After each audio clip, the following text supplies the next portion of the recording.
From the land down under, with the rock at its centre, comes the little Aussie watchman. The day was 19th of September, 19th of the 9th, 2020. A day not remembered by its elegance, but by its potential. This was the day I found out that Ruth Ginsburg died. A day that will go down in history as marking the beginning of the end of a long liberal legacy that has plagued the Supreme Court of America. A Supreme Court whose rulings not only affect those in the United States that come under the jurisdiction of its highest court, but a court whose rulings ripple around the globe, affecting all English-speaking countries in one way or another.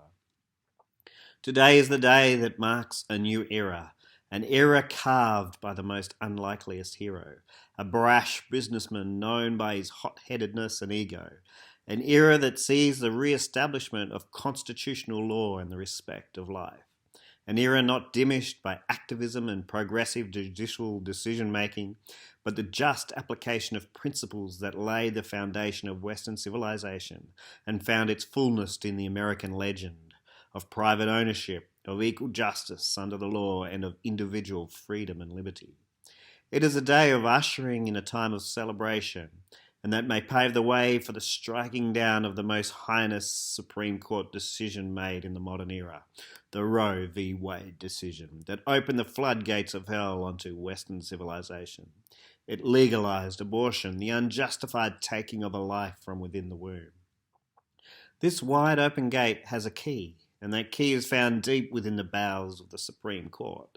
The freedom and liberty for that child to live in peace is enshrined within the human consciousness that streamed through the American founding fathers. The potential for stopping the needless slaughter of millions of innocent lives has never been more palpable. And the just reward for such an action has the ability to draw America into a new age of prosperity, and with it draw the rest of the Western world into decades of benefit. It was also a day that an old prophecy came to mind, a prophecy of the enigmatic prophet Mark Taylor. In two prophecies, he predicted Trump would nominate 3 Supreme Court justices and then 5 Supreme Court justices. This has widely been interpreted as 3 for the first term of Trump, that is Neil Gorsuch, Brett Kavanaugh, and now, most probably, Amy Barrett, followed by 2 in his second term. If so, Trump will literally pack the Supreme Court with justices who are pro-life and would certainly reconsider the travesty which was and remains Roe versus Wade. Let us read those prophecies. The first one: the Spirit of God says the Supreme Court shall lose 3, and my president shall pick new ones directly from my tree. Are you still not convinced that he's my anointed and that he's the anointed? Why no one can figure it out? The news media, the people, and the so-called wise.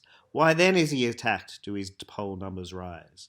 Those who attack him, their numbers to go low. It's simple to see. This man I have appointed for, in my word, is your answer.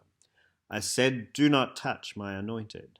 It will be a warning to all, especially to those who will not listen. The second one reads like this. The Spirit of God says 5, that's right, 5 Supreme Court justices will be appointed by my new president, my anointed. I will choose 5 through my anointed to keep those alive. I will stack the court with those that I choose to send a clear message to the enemy that you lose. This is the miracle that I will perform, so that my court will be reformed. The Spirit of God says, the cries that I've heard from the room that reached my eyes and ears like a sonic boom, the 5 I appoint and the reform that shall take place. The great I am shall take on this case, for it is my will and my way for all those that have prayed that my court shall overturn Roe versus Wade. Sure, if this prophecy is true, and certainly the past seems to prove the future here, Roe v. Wade will be overturned after the nomination of 5 Supreme Court justices. May the Lord bless and protect the man who ushers in this age of protection for those who cannot protect themselves.